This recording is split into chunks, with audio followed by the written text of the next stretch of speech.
刚到手的粉蓝鸟美到窒息，桩子粗，根系也很好。我兴奋地发帖炫耀，可有说养不出状态，有说容易穿裙子的，但我信心满满能养好。1个夏天后，这盆大绿菜是什么？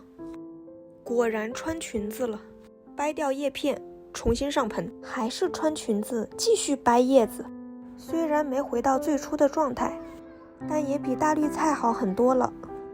不抛弃不放弃，期待粉蓝鸟重新变美。